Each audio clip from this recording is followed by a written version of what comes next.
All right, we're in lesson 4B, triangle congruence postulates. And in class, we saw that there were 6 possible 3 parts of a triangle. We had side, side, side,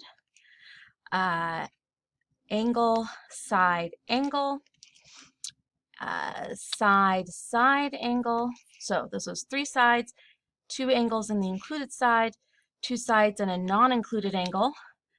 Side, angle, side, which is 2 sides and the included angle. Angle, angle, side, which is 2 angles and a non-included side. And then angle, angle, angle. And we found in our lab that angle, angle, angle does not provide 2 congruent triangles.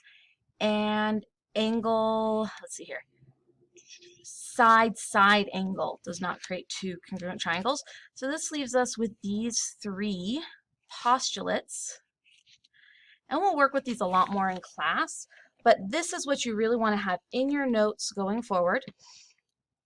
These parts that are in text, if you'd like to shorten that in a way that makes sense to you, you can. This is not, it's not always going to be A, B, B, C, A, C. It could be J and K or L and M. The idea is to have an example of what the notation would look like, all right? And in each case, we're going to have an if. So if I see these things, then I can prove this thing by this congruency statement. And our first one here, and feel free to pause, write this down, copy it down, and then pick back up to annotate. And it just says that if side AB is congruent to side AB, and side BC is congruent, or sorry, A prime B prime is congruent to side B prime C prime, and side AC is congruent to side A prime C prime, then my triangles A, B, C must be congruent to triangle A prime B prime C prime by the side, side, side postulate, or SSS.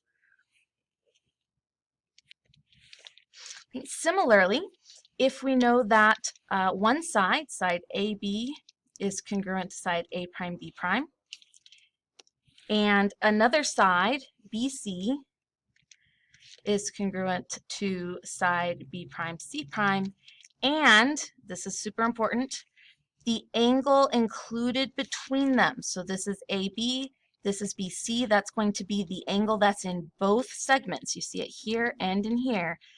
That is our included angle. If 2 sides and the included angle are congruent, then the triangles are congruent by side, angle, side. Order matters. So you could also go like from side AB, angle B, side BC. You don't have to draw that part, but just to make sure we get that the order is super important here. Okay. Similarly, angle being very important here, if we have an angle, so say angle A and angle A prime are congruent, another angle, angle C, so see I'm putting 2 little marks for C and C prime being congruent, and the included side between them. So between A and C is going to be side AC. Between A prime and C prime is going to be A prime C prime.